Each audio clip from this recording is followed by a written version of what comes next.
స్వచ్ఛమైన నాణ్యమైన గౌదర్పార్ పూజా ఉత్పత్తులు www.gaudarpar.com ద్వారా ఆన్లైన్ లో ఆర్డర్ చేయండి. మీ ఇంటిని దేవాలయంగా మార్చుకోండి. నమస్తే రమగారు. నమస్తే జయ. రమగారు, మనకి చంద్రగ్రహణం మరి ఈ గ్రహణం రోజున ఎట్లాగో అంటే సూర్యగ్రహణం లాగానే అలానే ఉండటం, జాగ్రత్తలు తీసుకోవటం ఇవన్నీ కామన్ అండి? కామనే కానీ నక్షత్రాలు వేరేగా వచ్చినాయి. మామూలుగా అమావాస్య నాడు సూర్యగ్రహణం, పౌర్ణమి నాడు చంద్రగ్రహణం. అవును అవును. అయితే ఇది మనకి ఇండియాలో కూడా పాక్షికంగానే ఇది సాయంకాలం కొంతసేపే మనకు కనపడుతుంది. ఎందుకంటే సూర్యాస్తమయం మధ్యాహ్నం నుంచి మొదలైందట. మధ్యాహ్నం నుంచి మొదలయ్యి సూర్యాస్తమయం అయిన కొంతసేపటి వరకు, అంటే చంద్రోదయం అయిన తర్వాత కొంతసేపటి వరకే గ్రహణ కాలం ఉంది. 54 నిమిషాలు మాత్రమే ఉంది. ఓహో. సూర్యాస్తమయం తర్వాత ఒక 54 మినిట్స్, అదే లెక్క. ఆ 54 నిమిషాలే పుణ్యకాలంగాను, ఆ సమయంలోనే మనం జపం చేసుకోవటం కానీ ఏదైనా పూజా విధానం, పూజలు చెయ్యరు, జపము స్తోత్రపారాయణ చేసుకోవచ్చు. దైవ సంబంధమైన వ్యవహారం అంతే. ఏదైనా ఒక మంత్రాన్ని తీసుకొని దాన్ని జపించుకోవచ్చు, స్తోత్రం తీసుకుని స్తోత్రం చదువుకోవచ్చు, ఏదైనా చేయొచ్చు. పౌర్ణమి నాడు సముద్ర స్నానం చేస్తారు. కానీ ఇక చంద్రోదయం అయిన తర్వాత, అది గ్రహణం పూర్తయిన తర్వాతే సముద్ర స్నానం చేయాలట. ఓహో.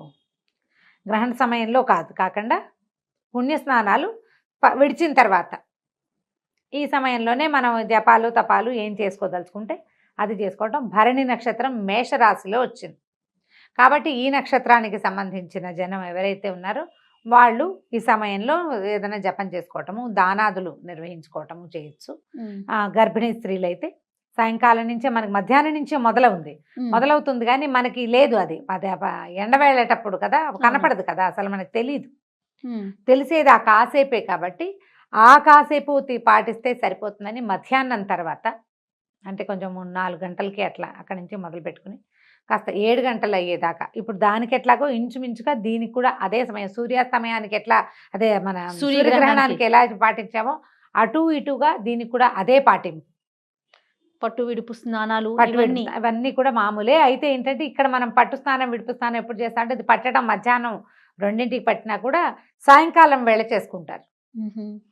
సూర్యాస్తమయానికి ముందు స్నానం చేయటం, సూర్యాస్తమయం అవగానే మన గ్రహణం కనపడడం మొదలుపెట్టింది. పాక్షిక చంద్రగ్రహణమే ఇది కూడా.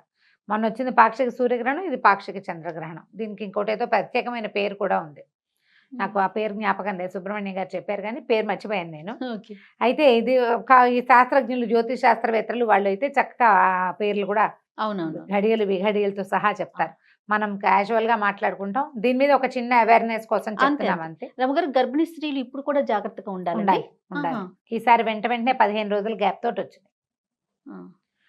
ఏమీ లేదమ్మా, ప్రధానమైంది తిరగద్దు, తినద్దు, విశ్రాంతిగా ఉండండి ఆ కాసేపు అంతే. ఇప్పుడు పర్వాలేదు అంటే మీరు బయటికి వెళ్తారు, ఆ పని ఈ పని చేస్తారు, ఏమైనా కట్ చేస్తారు, ఏదైనా టైప్ చేస్తారు, కూర్చుని చేస్తారు, ఎక్కుతారు దిగుతారు, అలాంటప్పుడు సమస్యలు వస్తాయి. వస్తాయి అని చెప్పట్లేదు, రావచ్చు, రావు అని కూడా చెప్పగలిగే వాళ్ళు ఎవ్వళ్ళు లేరు అంతే. ఏం రావు అని ఎవరు చెప్పరు, మీ జాగ్రత్తలు మీరు తీసుకోండి అంటారు. జాగ్రత్తగా ఉండండి. రావని ఎవరైనా బల్లగుద్ది చెప్పేటట్టయితే మీరు వాళ్ళ ఇంట్లో వాళ్ళతోటి అవన్నీ చేయించి జనాలకు చూపిస్తే, ఓ 100 మందిని తీసుకుని రావు, ఇదిగో వీళ్ళందరితో చేయించాము అన్న రిస్క్ కనుక వాళ్ళు తీసుకోగలిగితే అప్పుడు ప్రచారం తప్పకుండా చేయొచ్చు. అప్పుడు మనం కూడా చేస్తాం, వీళ్ళ 100 మంది మీద చేశారు, వీళ్ళకి ఎవ్వరికి ఏమీ కాలేదు, అంతా నార్మల్గా ఉంటుంది అని చెప్పచ్చు. అలా అయితే కనపడలేదు ఇప్పటిదాకా, అలా కనిపించలేదు. కాబట్టి మనం ఒక పద్ధతి ప్రకారం వెళ్తున్నాం, మనకు ఒక అలవాటు ఉంది. ఎందుకు పెద్దవాళ్ళని కాదంటాం? ఏదైనా వస్తే ఇప్పుడు కబుర్లు చెప్పిన నాబోటి అమలక్కలు ఎవ్వరూ దగ్గరికి వచ్చేది లేదు. ఆ కష్టం అనుభవించాల్సింది ఎవరికి వారే కదా. అవునండి, నీ నొప్పి కాదు కదా, అందుకని మనం ఏదైనా చెప్తాం మన నొప్పి కాకపోతే. కాబట్టి జాగ్రత్తగా ఉండండి, సరిపోతుంది. ఆహార స్వీకారం చేయొద్దు, ఏదైనా చదువుకోండి. ఇప్పుడు ప్రెగ్నెన్సీలో మేమేం జపించుకోవచ్చు, మేమేం జపం చేయాలి ఇలా అడుగుతారు.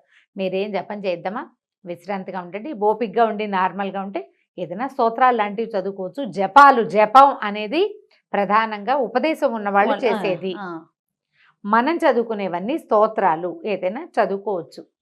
కాస్త ఎక్కడైనా చారగలు పెట్టి కూర్చుని తాపిగా సింపుల్ గా చదువుకునేది ఏదైనా ఒక్కటి చెప్పండి అమ్మగారు, ఒక మంత్రం కానీ. ప్రెగ్నెన్సీలో కానీ నార్మల్గా కానీ ఈ 2 గ్రహణాలప్పుడు ఇప్పుడు చదువుకోవటం రాదు, పెద్ద పెద్ద మంత్రాలు రావు, నార్మల్ గా ఉన్న వాళ్ళకి ఉమ్. ఏదన్నా ఒక చిన్న మంత్రం, మంత్రం అంటే ఒక చిన్న స్తోత్రం చెప్తాం. స్తోత్రం.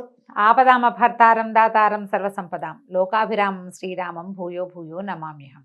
ఇది చిన్నదా రమ్మగారు? చిన్నది ఒక్క శ్లోకం, ఇది 2 లైన్లు. ఓకే. 2 లైన్లు రాసుకుంటే 2 లైన్స్. ఆ.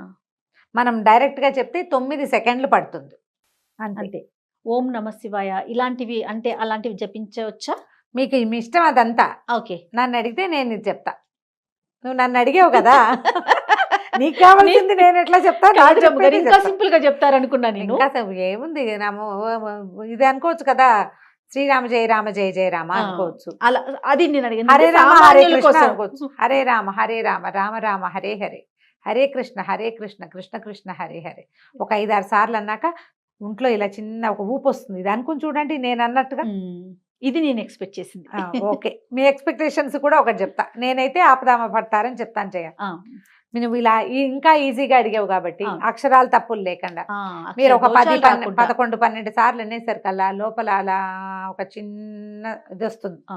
ఆ ఊపుతో వెళ్ళిపోండి. ఇంకొకసారి చెప్పండి రమ్మగారు. హరే రామ రామ రామ హరే హరే, హరే కృష్ణ కృష్ణ కృష్ణ హరే హరే. చాలు.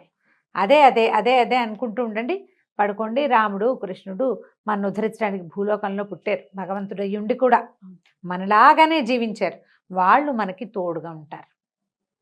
ఈ మాట అనుకోవటం, ప్రశాంతంగా ఉండటం. కార్తీక స్నానాలు చేసేవాళ్ళు ఉదయకాలం చేసి ఉంటారు కదా, సాయంకాలం ఈ విడుపు స్నానం చేసుకోవచ్చు. పట్టు స్నానం ప్రెగ్నెంట్ లేడీస్ చేయలేకపోతారు. 2 స్నానాలు వెంటనే అయితే ఒంటికి ఏమైనా ఇబ్బంది అవుతుంది, పెద్ద నెలల వాళ్ళు. కాబట్టి విడిచిన తర్వాత ఒక మాట స్నానం చేయండి.